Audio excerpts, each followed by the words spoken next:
नमस्कार, मैं हूं शशि रंजन और आपका बहुत बहुत स्वागत है टोटल न्यूज में। दिल्ली में आजकल चिट्ठियों का दौर चल रहा है। मैंने तो सुना था कि बड़ा हाईटेक जमाना हो गया है और टेलीग्राम तो कब का बंद हो गया, और कई स्टोरीज मैंने देखी जहां लेटर बॉक्स बड़े ही खस्ता हालत में है और कोई उसमें चिट्ठी डालता नहीं। लेकिन दिल्ली आजकल सुर्खियों में है और दिल्ली पे नजर सिर्फ हिंदुस्तान की नहीं, पूरी दुनिया की है। एक ऐसे पॉलिटिक्स की शुरुआत, या कह लें एक नई करवट।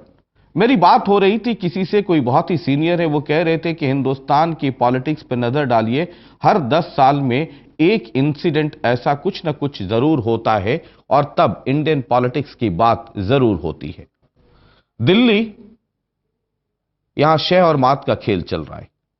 यह फुटबॉल कुछ ऐसा हो गया कि कोई इसे अपने कोर्ट में नहीं रखना चाहता और पहली दफा कोई समर्थन देने को तैयार है, कोई उछल उछल कर समर्थन दे रहा है और समर्थन लेने वाला उछल उछल कर भाग रहा है कि समर्थन नहीं चाहिए।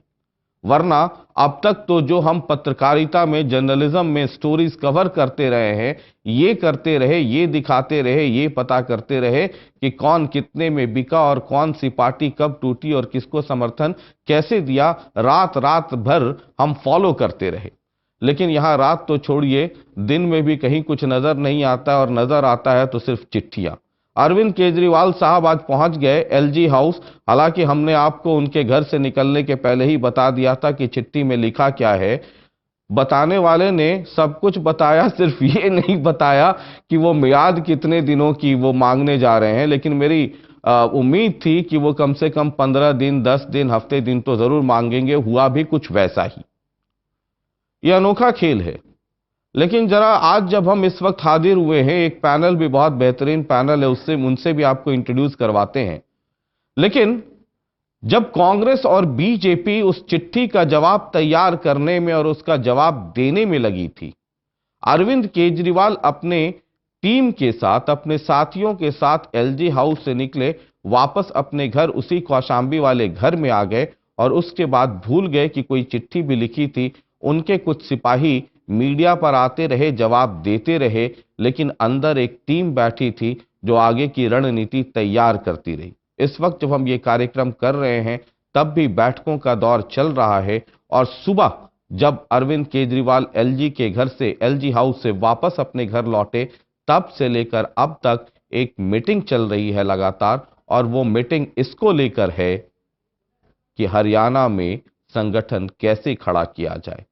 सुना है ब्लॉक स्तर तक वो संगठन को तैयार कर रहे हैं।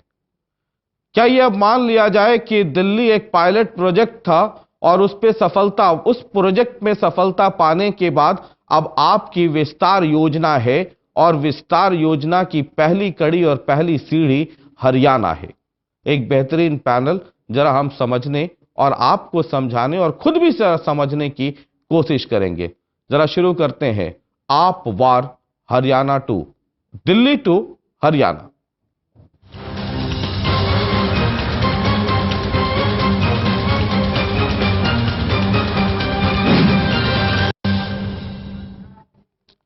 चलिए, एक बेहतरीन पैनल इस वक्त, कई सीनियर पॉलिटिकल एनालिस्ट भी हैं, जर्नलिस्ट हैं। शंभुनाथ शुक्ला जी हैं, बहुत ही senior journalist, political analyst. Vinod Varshney ji हैं, senior journalist, political analyst. Ras Bihari ji हैं, सीनियर एडिटर है गवर्नेंस नाउ के, और यहां तो मसला सब गवर्नेंस का ही है, तो सीनियर जर्नलिस्ट और पॉलिटिकल एनालिस्ट। अनिल सागर, चीफ रिपोर्टर देशबंधु से हैं, लगातार दिल्ली कवर करते हैं, और एक कह लें कि वो अभी भी वो कवर करते हैं, इसलिए बहुत कुछ दिल्ली के बारे में वो बताएंगे। बहुत ही सीनियर जर्नलिस्ट हैं, पॉलिटिकल एनालिस्ट। आम आदमी पार्टी की तरफ से यूं तो अमेरिका में बस गए हैं, लेकिन रूट्स हरियाणा में हैं, डॉक्टर मोनीश कुमार रायजादा, आम आदमी पार्टी की तरफ से। कुलजीत सिंह चहल साहब हैं, सचिव दिल्ली बीजेपी, और बीजेपी का पक्ष रखेंगे। और सुदेश सांगवान साहिबा हैं, महासचिव दिल्ली कांग्रेस। शंभू जी, ये दिल्ली पायलट प्रोजेक्ट, अगला कदम हरियाणा, पड़ोस में राज्य, छोटा सा। केजरीवाल खुद हिसार के रहने वाले हैं, और जरा मैं आपको याद दिला दूं कि पॉलिटिकल पार्टी से पंगा लेने की शुरुआत भी हरियाणा से हुई है। जरा दर्शकों को और आपको भी यह याद दिला दूं, हिसार बाई इलेक्शन का वक्त था और उधर अन्ना मूवमेंट अपने चरम पे था और तब ये कॉल किया गया था कि ये लोकपाल बिल बना नहीं रहे हैं, इसलिए कांग्रेस के खिलाफ वोट कीजिए। वो हिसार बाई इलेक्शन था जहां पर पहली दफा पॉलिटिकल पार्टी से सीधा हेड ऑन कॉलिजन वाली बात थी। जरा ये बताइए, ये कदम हरियाणा की तरफ ही क्यों, और क्या ये हरियाणा सिर्फ एक पड़ाव है दिल्ली के बाद? देखिए, हरियाणा के लिए इसलिए कि दिल्ली का असर हरियाणा पर पड़ता है और हरियाणा का असर दिल्ली पर पड़ता है। आप थोड़ा और पीछे जाए, जो महम का कांड हुआ था, सबसे ज्यादा वो चर्चा में इसलिए आया था कि दिल्ली के ठीक पड़ोस का काम था। अगर इसके अलावा वो लखनऊ या पटना में होता तो शायद इतनी चर्चा ना होती। तब ये कहा गया था अखबारों में, ये खबरें सब आई थी। तो एक तो दिल्ली का असर, कुछ भी किया अरविंद केजरीवाल ने एक काम बड़ी बखूबी किया है कि उन्होंने दिल्ली की पार्टी जो अभी तक सिर्फ दो दलीय प्रणाली थी, या तो बीजेपी या तो कांग्रेस, उसको वाइब्रेंट कर दिया, उसको लाइव कर दिया है। अभी तक बड़ी सोती हुई थी पार्टी दया करती थी कि कभी ये पार्टी आ जाएगी, कभी वो पार्टी आ जाएगी, कोई नहीं आएगा तो कांग्रेस लगातार 3 बार बना लेगी। लेकिन पहली बार लगा कि नहीं, कोई और पार्टी आ सकती है और वो और पार्टी दूसरे से अलग हो सकती है। और इस पार्टी ने अपने सारे फैसले और अपनी सारी चीजें थोड़ी सी अलग की, यानी पूरी पूरी राजनीति में एक बेचैनी पैदा कर दी, एक हलचल पैदा कर दी। अब यह हलचल, चूंकि अरविंद केजरीवाल स्वयं भी वहां के हैं और पहली लड़ाई की शुरुआत ही उन्होंने हिसार से की थी, जहां जब अन्ना अनशन कर रहे थे, तो हरियाणा जाना उनका लाजमी है। उनके दो बड़े स्टालवार्ड अरविंद केजरीवाल और योगेंद्र यादव दोनों हरियाणा को बिलोंग करते हैं, और भी कई लोग उनके हरियाणा जुड़े हुए हैं, तो हरियाणा जाना उनके लिए ज्यादा सहज है। फिर इसके अलावा एक और बात है, अभी तक जो आपके बारे में समझ में लोगों को आया है कि आप एक तरह से शहरी मिडिल क्लास के लोगों की समस्याओं को उठाती है। जिस तरह का एक मिडिल क्लास दिल्ली में पनपा है, हूबहू वही मिडिल क्लास हरियाणा में है। हरियाणा में कृषि के कारण, हरियाणा में और तमाम सारी सुविधाओं के कारण जो एक गांव में भी एक मिडिल क्लास है, उसकी सोच लगभग वैसी है जैसी कि दिल्ली में है। इसलिए हरियाणा जाना उनका अनिवार्य है और निश्चित तौर पे दिल्ली से हरियाणा की तरफ भी बढ़ेंगे। और ये जो खुलासों का जो दौर शुरू हुआ था, उसका भी ताल्लुक हरियाणा से और दिल्ली से है। आपको याद होगा वो वाड्रा साहब की कहानी। विनोद जी, ये मतलब जड़ें पहले जमा ली हैं, अब तो वहां सिर्फ खाद पानी डालना है। देखिए, ये बात आपने जो अभी कहा कि रॉबर्ट वाड्रा का मामला, ये निश्चित रूप से पूरे हरियाणा की जनता में एक मुद्दा बना हुआ है। और ये अभी हाल में इसलिए और ये जोर पकड़ा है, खेमका के खिलाफ जो इस तरह से कार्रवाई की जा रही है। खेमका को, अशोक खेमका को उसी तरह से हरियाणा में देखा जा रहा है जैसे उत्तर प्रदेश में दुर्गा शक्ति नागपाल को देखा गया था। और बहुत एडमेंट अखिलेश यादव सरकार को अंततः झुकना पड़ा और उसका सस्पेंशन वापस लेना पड़ा। हरियाणा के बारे में एक सबसे मज़ेदार बात और भी है, पॉलिटिकल रूप से इस समय सबसे खतबदाया हुआ राज्य है, जिसके जो बहुत प्रोमिनेंट और बड़े व्यापक जनाधार वाले नेता ओम प्रकाश चौटाला जेल में हैं। और एक तरह खास किस्म का वैक्यूम हरियाणा में इस समय मौजूद है। उस वैक्यूम में अगर सबसे अच्छा कोई रोल अदा करने की क्षमता रखता है तो वो क्षमता आम आदमी पार्टी ही रखती है। और मुझे बिल्कुल लगता है कि जैसे अभी आप शुरुआती अपनी बातचीत में कह रहे थे कि जो आपने शीर्षक भी दिया अपने कार्यक्रम का, दिल्ली टू हरियाणा, और आप आम आदमी पार्टी हरियाणा के मसलों पर विचार कर रही है, तो मुझे लगता है कि ये बड़ा ही उनको खुद नज़र आ रहा है कि सबसे ज़्यादा उर्वर कोई राजनीतिक ज़मीन दिल्ली के बाद इस समय अगर कोई मौजूद है तो हरियाणा ही हो सकती है। इसके साथ साथ एक लॉजिस्टिक और एक उस तरह की समस्या भी है जो इससे हल होती है। आम आदमी पार्टी के नेता बड़ी तेज़ी से दौड़ करके गुजरात और बहुत दूर दराज के केरल, बहुत दूर दराज आंध्र प्रदेश के इलाकों में इतनी आसानी से नहीं जा सकते जितने कि लॉजिस्टिक रीजन से उनके लिए बड़ा आसान है हरियाणा में पहुंचना।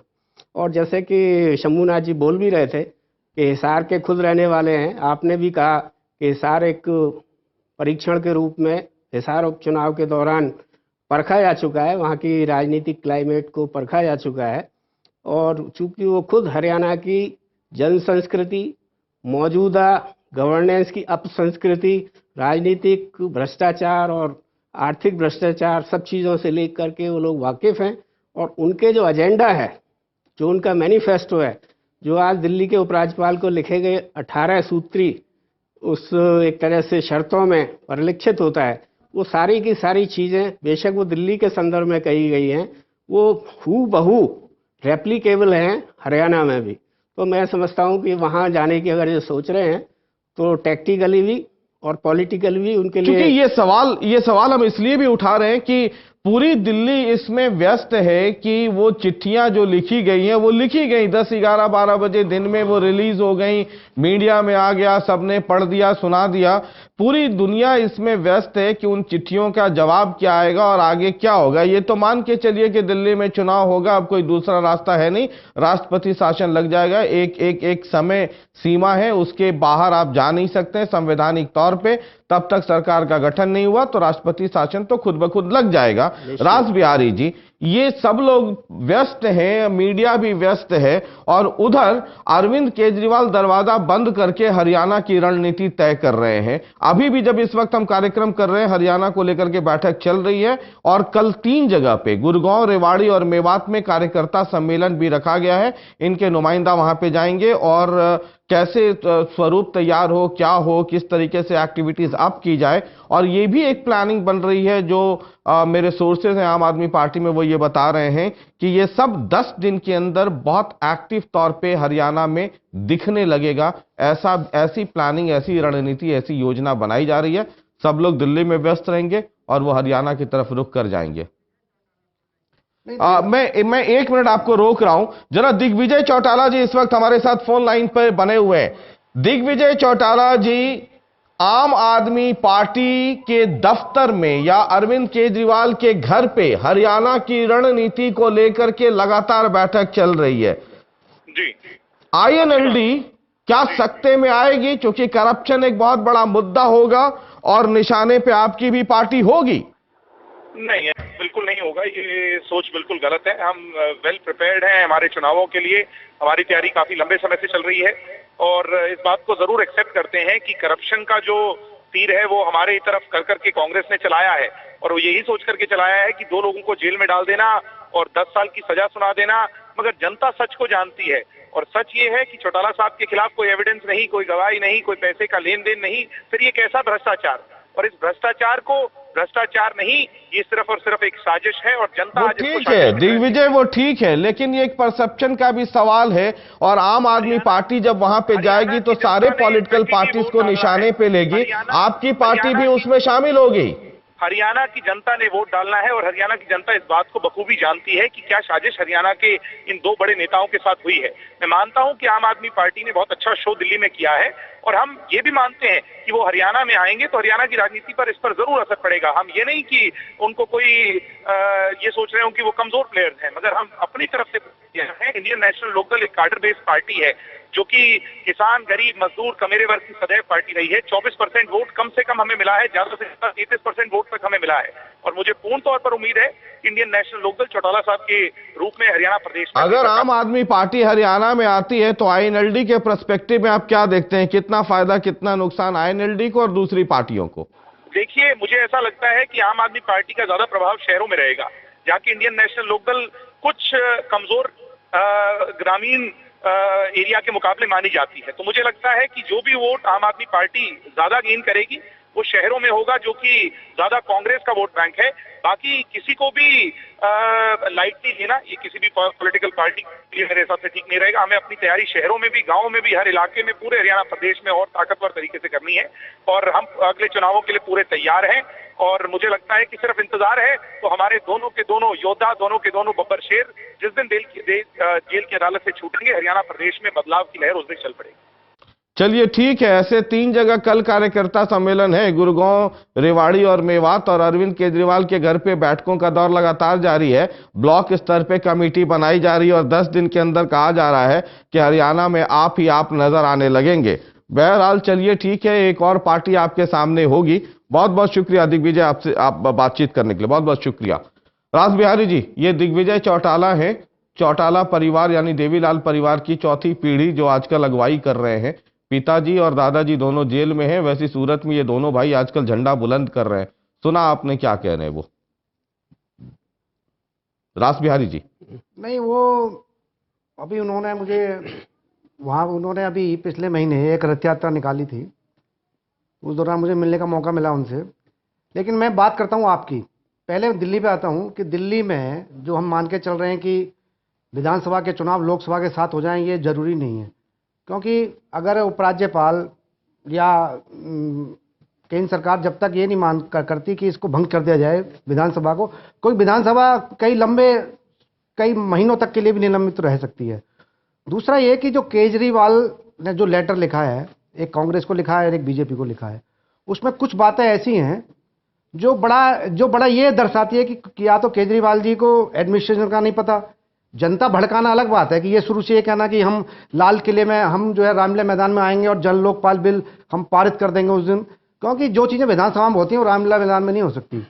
अब दूसरा, अगर मान लो सरकार बनाते हैं, सरकार बना लेनी चाहिए थी, मैं तो कल भी कह रहा सरकार बना लेनी चाहिए थी, और कुछ चीज़ें आदर्श पेश करते हैं। आदर्श सिर्फ ये नहीं आप दूसरों पे आरोप लगाओ, आदर्श तो जब आपको मौका मिल रहा है और बिना शर्त आपको मौका दे रही है कोई पार्टी, दोनों पार्टियां आपके साथ आपको मौका दे रही हैं, तो आपको कहना चाहिए था।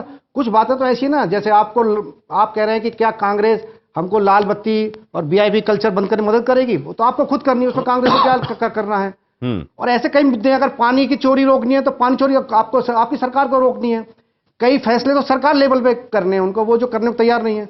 दूसरा आई हरियाणा की बात, ठीक है भाई, नई पार्टी बनी है, 28 सीट जीती है, हरियाणा में जाना चाहिए। हरियाणा में क्या, मैं तो कह रहा हूँ कि केरल तक भी जाना चाहिए, जम्मू कश्मीर में भी जाना चाहिए। और जो उनकी नीतियां हैं वो इनको काफ़ी सूट भी करती हैं, खासतौर पर प्रशांत भूषण का अगर बयान देखेंगे जम्मू कश्मीर के मामले में, तो वहाँ के अलगाववादी ताकतों के साथ मिलकर इनको अपना सरकार वहाँ बनानी चाहिए, वहाँ भी करना चाहिए। दूसरा, अगर आप दिल्ली को हरियाणा के परिप्रेक्ष्य में देखें तो मैं आपको एक चीज़ बताता हूँ कि दिल्ली से लगी कितनी सीटें हैं, बदरपुर, तुगलकाबाद, महरौली, लगभग 27 विधानसभा, कापासेड़ा, ये बाहरी दिल्ली का मान लीजिए ना, सराउंडिंग जितना है, कापासेड़ा, रिठाला, बिजवासन, बवाना, नरेला, मुंडका, या आप है कहीं, आप यहाँ कहीं नहीं है। तो आप ये मान सकते हैं जो हरियाणा से लगी सीमा है, या आपकी सीटों का क्या हाल है। अगर आप बदरपुर वाली सीट लेंगे या तुगला वाली सीट लें, चलो आप कुछ नहीं तो महरौली ले लीजिए या बवाना ले लीजिए या नजफगढ़ सीट ले लीजिए। नजफगढ़ में पहली बार बीजेपी जीती है, पिछले 4 चुनाव में बीजेपी वहां हारती रही है, पहली बार बीजेपी जीती है। तो और वहां पर जो है हरियाणा का वोटर बहुत ज्यादा है। अगर हम हरियाणा को जैसे हम कुछ चावल उबाल लें, अगर एक चावल की जगह आप 10 चावल भी निकाल लें तो वहां तो ये दिखाई दे रहा है कि आपको भाई आपकी पार्टी तो आप तो है नहीं वहां पे, बीजेपी है। सुदेश सांगवान जी, मैं आपके पास आ जाऊं, ये कांग्रेस के लिए मुश्किल तो थी ही, दिल्ली में मुश्किलें पैदा की, 8 पे लाकर के सिमेट दिया आम आदमी पार्टी ने। अब हरियाणा, यानी कि कांग्रेस को 2 स्टेट तो फौरी तौर पे दिल्ली और हरियाणा को संभालना होगा। दिल्ली तो हाथ से गई फिलहाल, अब जब अगले चुनाव होंगे उसमें क्या स्थिति बनती है वो देखना होगा। आज की तारीख में तो ये कह सकते हैं कि दिल्ली आपके हाथ से चली गई, 8 सीटों पे समेट दिया आम आदमी पार्टी ने। अब तैयारी कांग्रेस की है। ये दोनों स्टेट स्ट्रांग होल्ड वाले माने जाते थे कांग्रेस के लिए। अब हरियाणा में क्या होगा?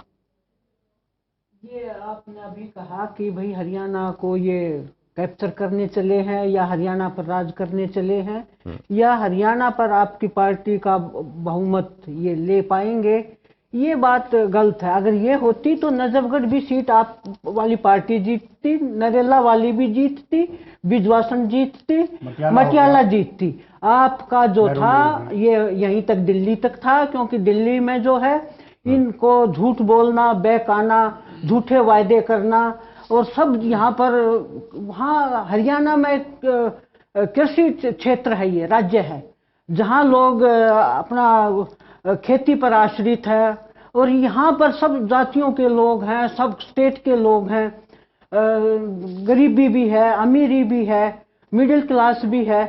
तो यहाँ आप एक मिनी भारत दिल्ली में आपको देखने को मिलेगा। इनको ये लोग भी चाहते हैं कि जल्दी से जल्दी हम जो हमारी समस्याएं हैं जल्दी से जल्दी हल हो जाए, जल्दी से जल्दी हम ऊपर पहुंच जाए आसानी से हमारे। आपको लगता नहीं कि जो कहानी दिल्ली में हुई वो हरियाणा में दोहराई जाएगी, क्योंकि आम आदमी पार्टी अब अगले स्टेट की तरफ तैयारी कर रही है और वो हरियाणा है। अगर हरियाणा में वो होती तो इन जो मैंने आपको बताए, नजफगढ़ है, बिजवासन है, मटियाला है, नरेला है, इनमें भी आप पार्टी आती, इनमें इनका कहीं कोई असर नहीं, ना इनको कोई लोग मानते, क्योंकि ये तो इनको तो बोलते हैं हमारे यहाँ देहात में कि थोथा चना बाजे घना।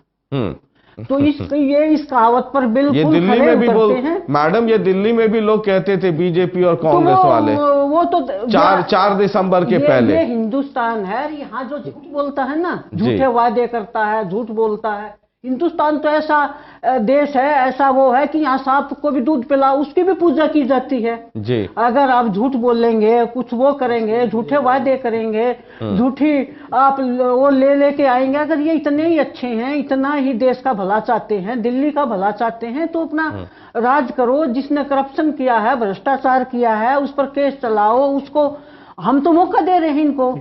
और जब ये घोषणा हुई थी मैडम, है। जब ये घोषणा की अरविंद केजरीवाल ने, तब से हम एक ऑनलाइन ओपिनियन पोल चला रहे हैं और कंट्रोल रूम को कहेंगे जरा वो प्लेट दिखा दीजिए। हमने ये पूछा था कि अरविंद केजरीवाल ने जो तर्क रखी हैं या जो बातें कह रहे हैं, क्या आप उनसे सहमत हैं, क्या दिल्ली उससे सहमत है? और उस पे जब मैं स्टूडियो में आ रहा था तो तकरीबन 1800 लोगों ने शायद उस पर अपनी राय व्यक्त कर दी थी। उसका परसेंटेज क्या है वो एक बार जरा आपको दिखा देते हैं, क्योंकि सरकार तो विधायकों के नंबर से बनती है और विधायक बनते हैं वोटरों के वोट से। और वोटर क्या सोच रहे हैं दिल्ली में, जरा वो जैसे ही अभी ग्राफिक्स आने वाले, आप जहां बैठी हैं उसके ठीक नीचे वो ग्राफिक्स अभी आएगा, तो वो देखिएगा कि कितने परसेंट अरविंद केजरीवाल के आज के तर्क से सहमत है और कितने परसेंट सहमत नहीं है।